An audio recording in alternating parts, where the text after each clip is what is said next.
olwalira akakiiko akavunaanyizibwa kulondoola obwenkanya mu ggwanga aka Equal Opportunities Commission kajaguza emyaka 10 kasookedde katandikibwa mu mwaka gwa 2010.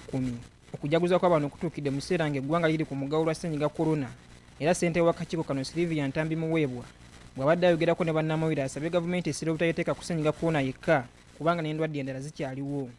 Twagala n'abantu abali ebweru wa Kampala bafune obuweereza bwaffe okusinga nga kati bwe babadde babufuna, kubanga ensonga ezisinga ziri mu bantu, teziri mu Kampala wokka naye ziri ne mu bitundu ebirala ebyesudde ku Kampala.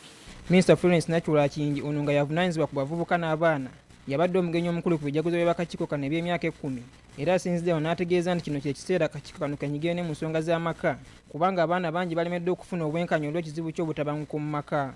Kati famire bwebeera nga teyina mikisa gyenkanya bantu bali mu famire eyo, ekitegeeza nti ne bwe banagenda wabweru bajja kuba tebatandikira ku musingi gusobola kulaba mikisa egibeetoolodde. N'olwekyo twagala okumanya nti ne famire eyina emikisa egigendera mu ng'omwana omuwala n'omwana omulenzi, omukulu n'omuto. Minisita yasabye akakiiko kwongera amaanyi mu mpeereza yaako kiyameko okutumbula obwenkanya mu ggwanga. Kubanga katula nti ettabi liri wamu lyokka Bukoto ate nga twandibe tulina amatabi naddala mu region 8 ezifuga eggwanga lino, kubanga abantu bategeera mu bitundu byabwe gye bava. Ab'omwambuka tosobola kubagatta n'ab'amaserengeta oba mu gwavanjuba oba bugwanjuba.